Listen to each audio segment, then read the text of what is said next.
बिस्मिल्लाहिर्रहमानिर्रहीम। अस्सलाम वालेकुम। A1 टीवी के साथ मैं हूँ पलवशा इकबाल। नज़र डालते हैं हेडलाइंस पर।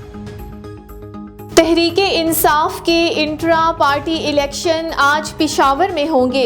बानी PTI ने बैरिस्टर गौहर को पार्टी का नया चेयरमैन नामजद कर दिया। बैरिस्टर गौहर ने चेयरमैनशिप के लिए कागजात नामजदगी जमा करवा दिए। नियाजुल्लाह नियाजी चीफ इलेक्शन कमिश्नर होंगे। पार्टी फैसले के मुताबिक इंट्रा पार्टी इलेक्शन में बैरिस्टर गौहर के अलावा चेयरमैन का कोई उम्मीदवार नहीं होगा। उमर अयूब को सेक्रेटरी जनरल मुंतखब किया जाएगा। बानी PTI के खिलाफ साइफर केस की समाअत आज अडियाला जेल में होगी। ऑफिशियल सीक्रेट एक्ट की खुसूसी अदालत ने साइफर केस का ट्रायल 4 हफ्तों में मुकम्मल करने का इंदिया दे दिया। गुज़श्ता रोज वजारत कानून ने साइफर केस में जेल ट्रायल का नोटिफिकेशन खुसूसी अदालत में पेश किया। आपस की लड़ाइयों से किसी को फुर्सत नहीं। जमहूरी ताकतें नाकाम हुई तो फिर कोई और ताकत आएगी। चेयरमैन पीपल्स पार्टी बिलावल भुट्टो क्वेटा में वकला से तकरीब से खिताब में बोले, बताया जा रहा है 3 बार वजीर आज़म बनने वाला 4थी बार भी बनेगा।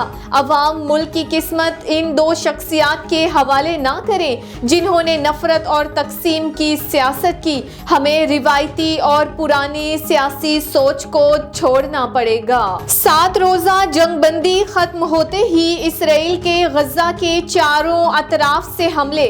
फलस्तीनी वजारत सेहत के मुताबिक जमीन, फजा और समंदर से हमले किए गए। 24 घंटों से भी कम वक्त में बच्चों और सहाफ़ी समेत 180 फलस्तीनी शहीद, सैकड़ों जख्मी हो गए।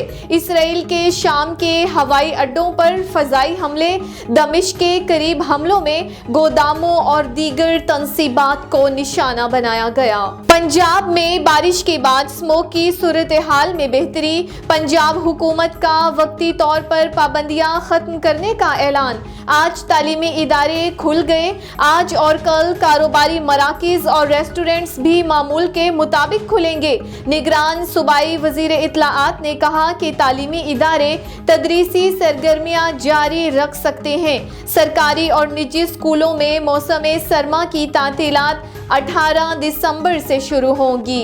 हेडलाइंस आपने जानी A1 टीवी के न्यूज़ स्टूडियो से। फिल वक्त इतना ही। मजीद खबरों और अपडेट से बाखबर रहने के लिए देखते रहिए A1 टीवी। A1 टीवी, सब पे नजर, अंदर की खबर।